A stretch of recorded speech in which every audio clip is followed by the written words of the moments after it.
Hello, welcome to my podcast. My name is Crow Gazer Paranormal, and I am Melissa.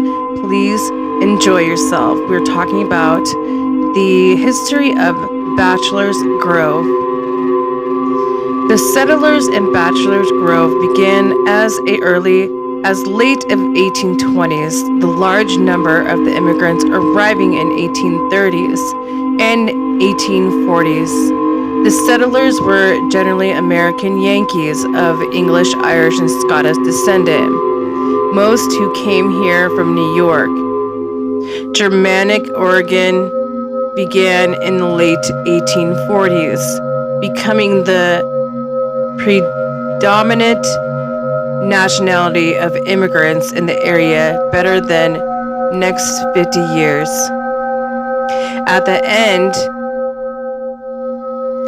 At the Midwest Conference held in Jacksonville, Illinois, 1832, Step R. Bergs and Walker Grove assigned charge of the Des Plaines Mansion, which includes Bachelor Grove's location 20 miles south of Chicago. This clearly indicates that some significant settlement of the Victintly prior of 1832. A gazetteer of Illinois by J.M. Peck, 1834, second edition, 1837 conditions the following listing: Bachelor's Grove in Cook County, 18 miles southern of Chicago, contains about 2 sections of timber and large settlement.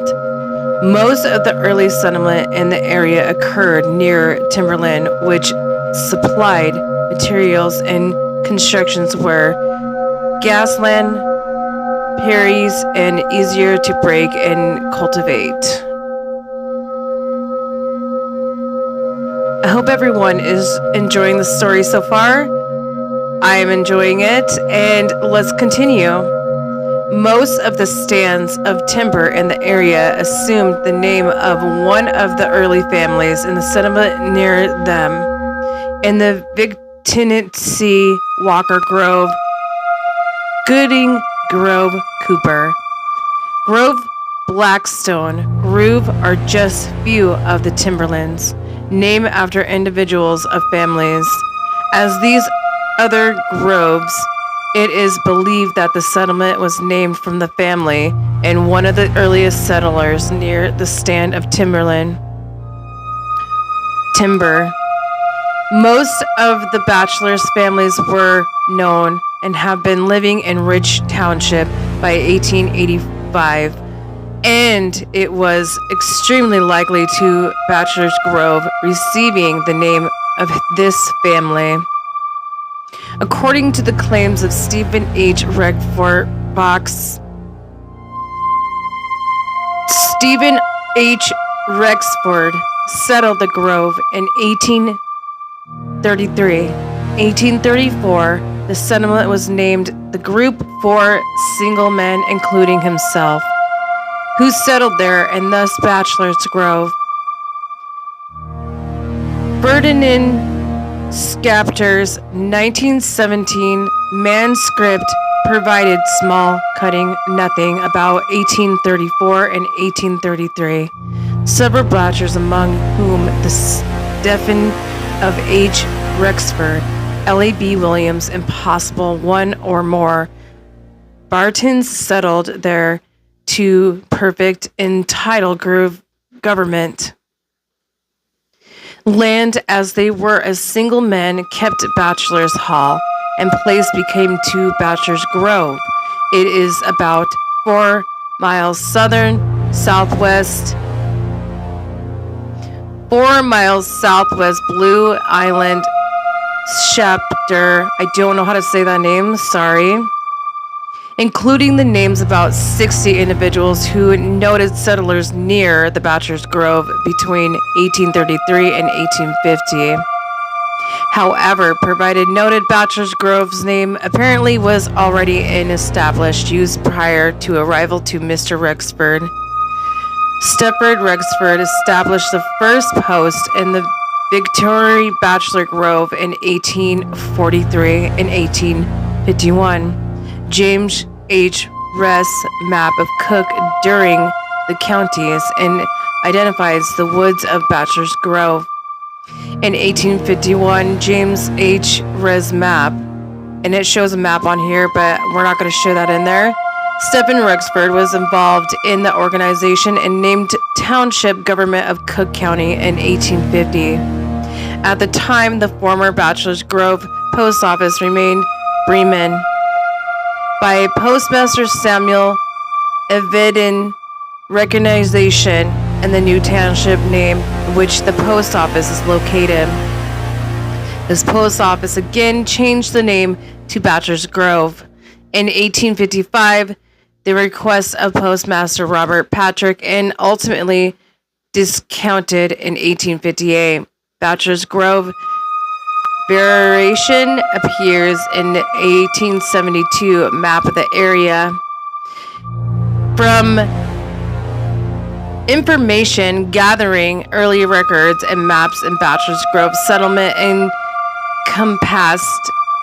encompassed areas in Northwest Burman Township, Northeast Orland Township, Southwest Township, and Southern Polis Township. Many of these early settlers, the Grove, would later instrumental in the established growth of development of the Blue Island. In 1878, the post office established the East Orland after the location and eastern portion of Orland Township by Louis Grassoff. I think that's how you say his name. I don't know how to say his name, guys. Grasskoff. It shows it, but it still doesn't help me. And covered a portion of the old Bachelor's settlement. This post office was not far from Stephen Rexford's original 1848 post office location. In 1884, the post office named Gowesville. I don't know how to say this name either, guys. Sir, which replaced East Orland and operated until 1903. The Gooseville settlement centered around the victim of 143 Street. Oak Park Avenue, formerly known as Bachelor's Groves Road, and also contains the Ridgeland Adventure of Time. Both East Orland and Grosville referred to the area previously known as Bachelor's Grove.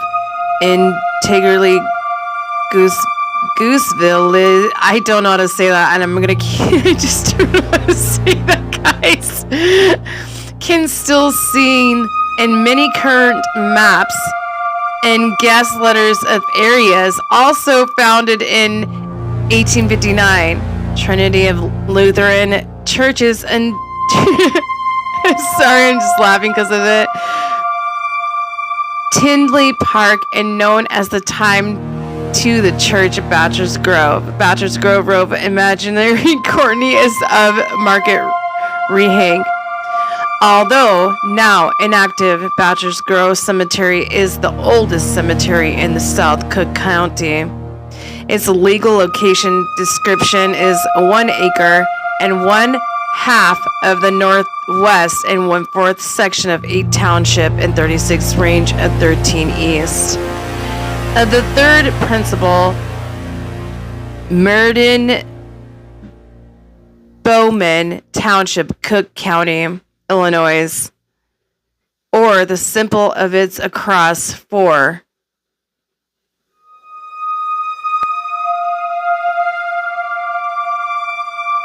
From what is called Redwood Forest Preserve in 134th Street, just east of Ridgeland Avenue. It is down the trail, originally in the section of the old Mid-Lithian Turkic and been seen close to vehicle traffic since 1960. According to Frederick Schaeffer's 1917 manuscript, Southern Cook County and History of Blue Islands Before the Civil War, the first burial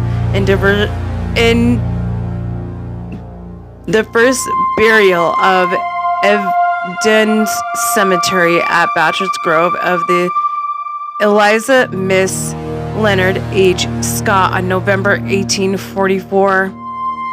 However, the earliest death date noted, the newspaper Pioneers in Peaceful Rest, Bachelor's Grove, one of the first cemeteries, lies seen in undisturbed and appeared to be Blue Island Sun Standard, published in Blue Islands, Illinois, in August 16th in 1935, and the William B. Noble, who died in 1838. The last burials take place in the cemetery believed to have been that Laura M. McLee, or McHee, I don't know how to say her name, was cremated and buried in the family plot.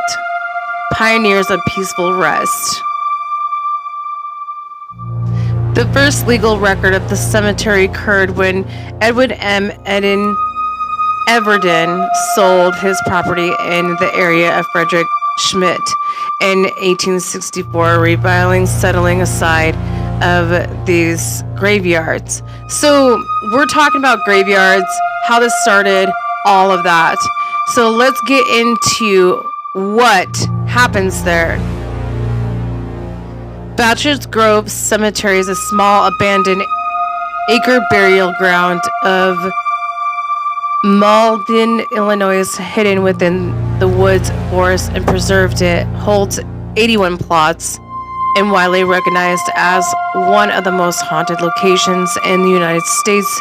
Famously, legends of phantom farmhouse, floating orbs, and White Lady.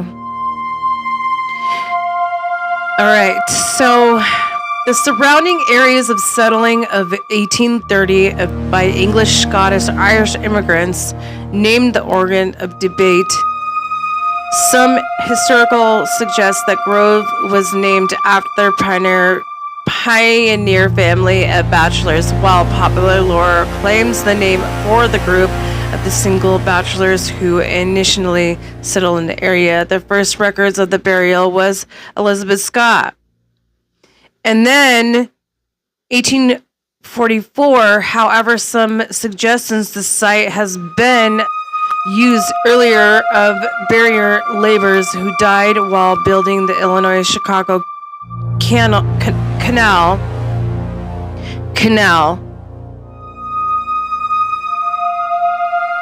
Michigan Canal. The property was officially deeded in 1864 when Edward M. Everden sold the surrounding land and Frederick Schmidt, setting aside an acre of the graveyard.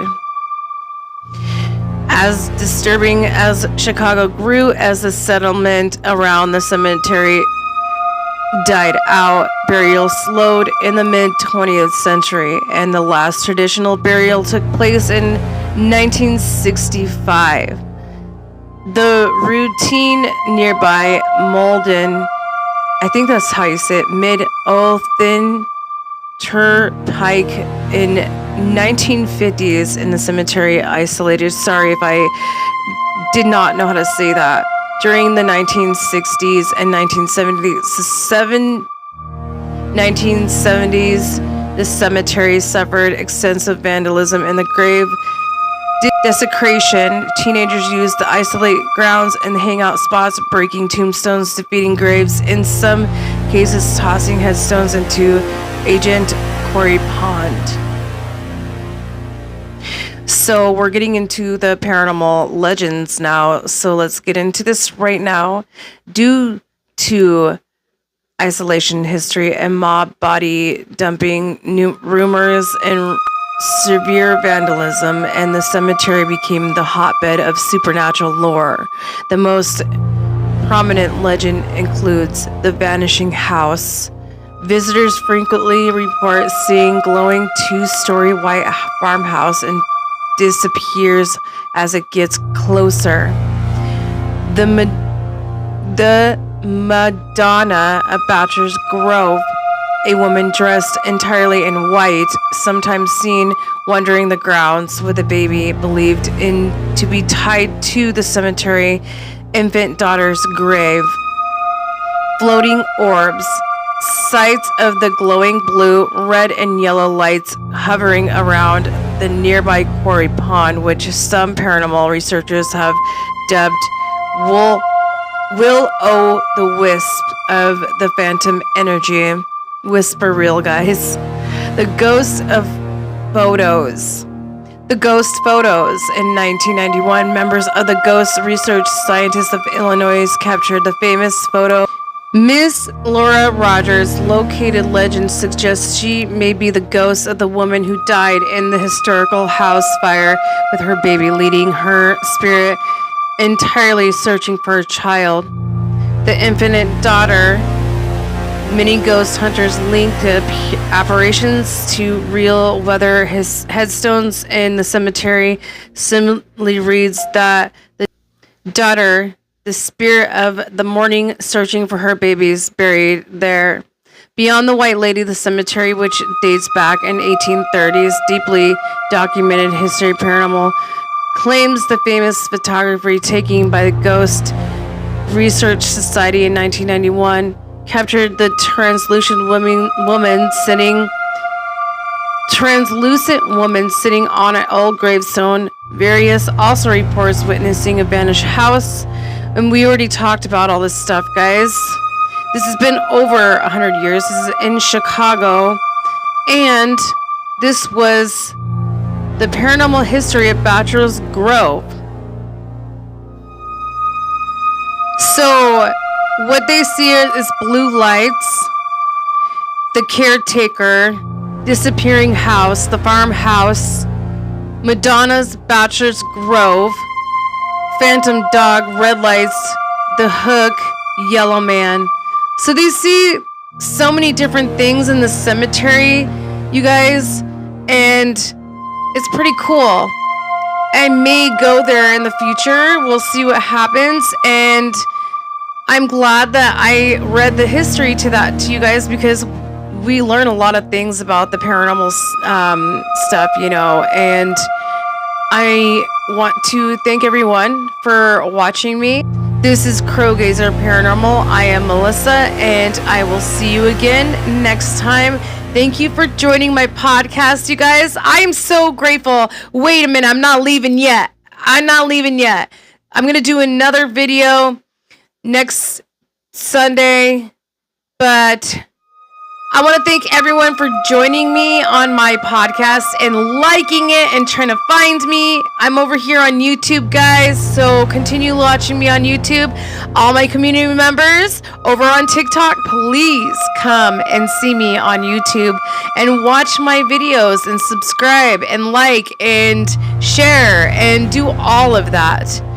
I want to thank everyone for being here today, and I hope you have the good rest of your day, and hope everything goes well for you. Stay spooky, everybody, and this is Crowgazer Paranormal, and I will see you next time.